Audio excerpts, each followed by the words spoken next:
हमारी सरकार का तीसरा टर्म दूर नहीं है।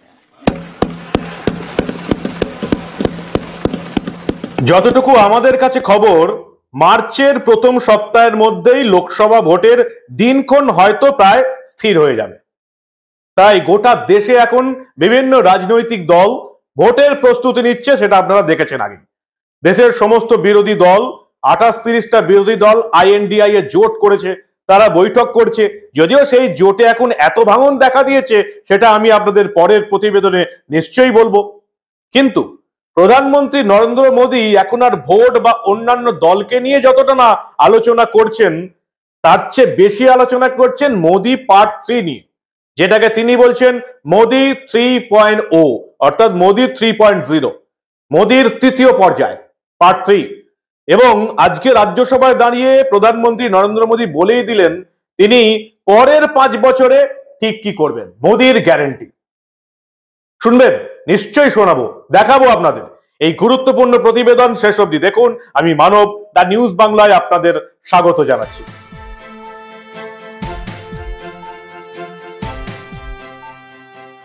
রাজ্যসভায় জবাবি ভাষণ দিলেন প্রধানমন্ত্রী নরেন্দ্র মোদী। রাষ্ট্রপতিকে ধন্যবাদ সূচক ভাষণ দিয়ে তিনি জবাবি ভাষণ দেন। সেখানে তিনি প্রথম দিকে তো কংগ্রেসকে খোঁচা দিলেন, পরিষ্কার বললেন মমতা বন্দ্যোপাধ্যায় দিদি নিজেই বলছেন কংগ্রেস দেশে 40টার বেশি আসন পাবে না। সত্যি কি কংগ্রেস 40টার বেশি আসন পাবে না?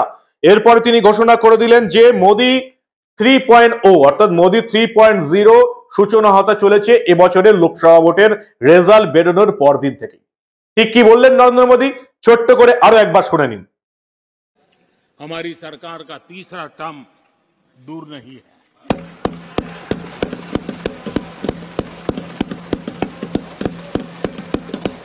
कुछ लोग इसे मोदी 3.0 कहते हैं। मोदी 3.0 দেশের অন্যান্য রাজনৈতিক দল যখন ভোটে কি হবে, কাকে প্রার্থী করব, কে জিতবে, কিভাবে ভোটে লড়বো, এই সমস্ত আলোচনা করছে, তখন নরেন্দ্র মোদী আজকে রাজ্যসভায় দাঁড়িয়ে মোদী পার্ট 3 অর্থাৎ তৃতীয়বারের মোদী সরকার ঠিক কি কি পরিকল্পনা করেছে আমাদের দেশের জন্য, সেই নিয়ে তিনি বক্তব্য রাখলেন।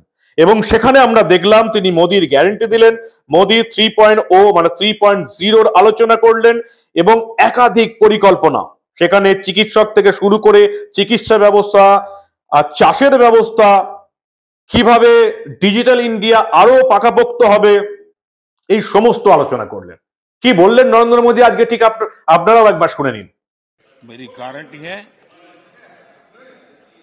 गरीबों के 5 लाख रुपए तक की इलाज की सुविधा आगे भी मिलती रहेगी।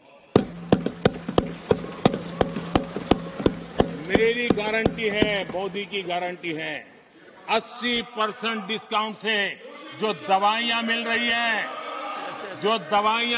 है, जिसका लाभ मध्यम वर्ग गरीब को मिल रहा है, वो मिलता रहेगा। आदरणीय सभापति जी, मोदी की गारंटी है कि किसानों को जो सम्मान निधि मिल रही है, वो सम्मान निधि चालू रहेगी ताकि विकास की यात्रा में वो ताकत के साथ जुड़ जाए। आदरणीय सभापति जी, गरीबों को पक्के घर देने का मेरा अभियान है। अगर परिवार बड़ा होता है, नया परिवार बनता है, पक्के घर देने का मेरा कार्यक्रम जारी रहेगा। नल से जल योजना मेरा पक्का इरादा है और मेरा पक्की गारंटी है कि नल से जल, हम नए शौचालय बनाने की जरूरत पड़ेगी, मेरा पक्की गारंटी है, हम जारी रखेंगे।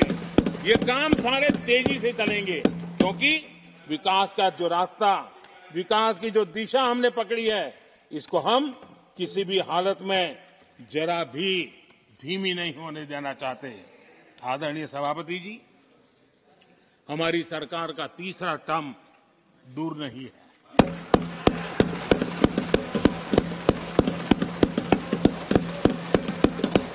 कुछ लोग इसे मोदी 3.0 कहते हैं। मोदी 3.0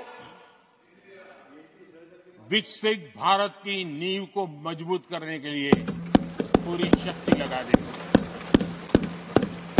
आदरणीय सभापति जी, अगले 5 साल में भारत में डॉक्टरी की संख्या पहले की तुलना में अनेक गुना बढ़ेगी।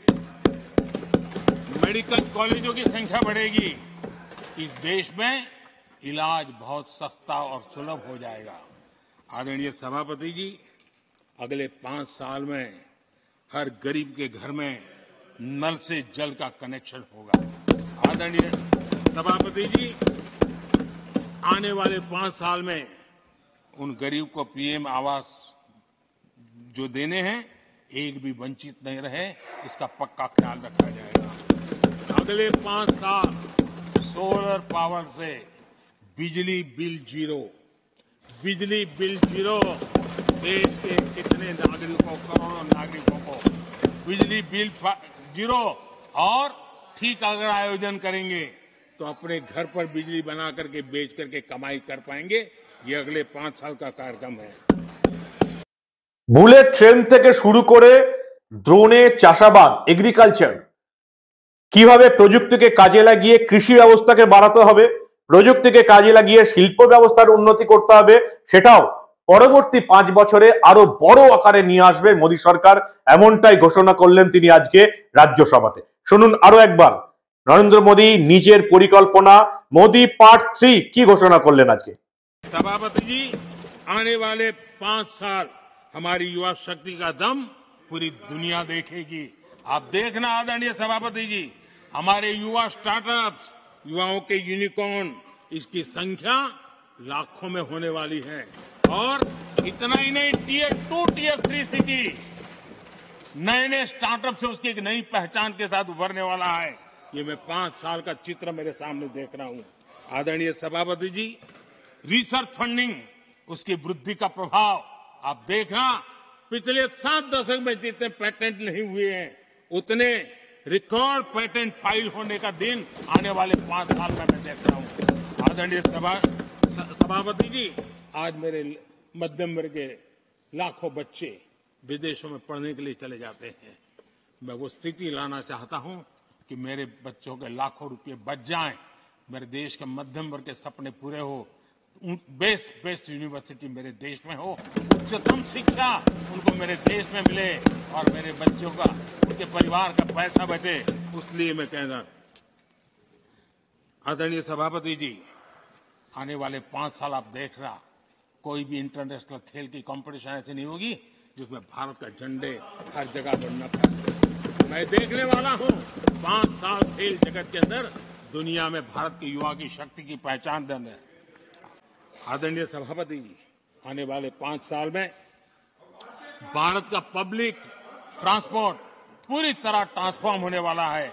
अगले 5 साल में गरीब और मिडिल क्लास को तेल और शानदार यात्रा की सुविधाएं बहुत आसानी से मिलने वाली है, तेज मिलने वाली है, पूरी ताकत से व्यवस्था होने वाली है।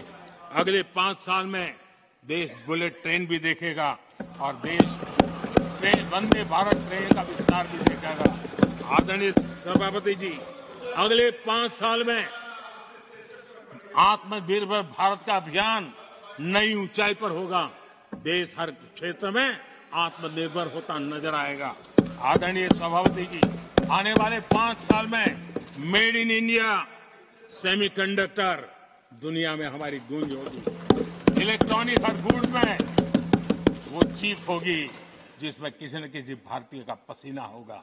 आदरणीय साहब, दुनिया के इलेक्ट्रिक बाजार में, इलेक्ट्रॉनिक बाजार में एक नई गति का सामर्थ्य आने वाले 5 साल में देश देखेगा। राज्यसभार जवाबी भाषणे একেবারে মোদি 3.0 অর্থাৎ মোদি 3.0 বা মোদি পার্ট 3 এর ঘোষণা করিয়ে দিলেন ভারতের প্রধানমন্ত্রী নরেন্দ্র মোদী এবং সেই সঙ্গে আত্মবিশ্বাসের সঙ্গে ঘোষণা করে দিয়েছেন পরবর্তী 5 বছরে অর্থাৎ 2024 থেকে 2029 এই ভারতবর্ষকে কিভাবে উন্নতির চরম সীমায় পৌঁছে দেওয়া যাবে সেটাও আজকে রাজ্যসভায় ঘোষণা করে বিরোধীদের একেবারে চমকে দিয়েছে। সবটাই তো শুনলেন, কি বলবেন আপনারা? আপনাদের মূল্যবান এবং গুরুত্বপূর্ণ মতামত জানান দা নিউজ বাংলার কমেন্ট সেকশনে। আর দেখতে থাকুন দা নিউজ বাংলা। আমরা লোকসভা ভোটের আগে এই রকমের অনেক খবরই চেপে রাখতে দেব না।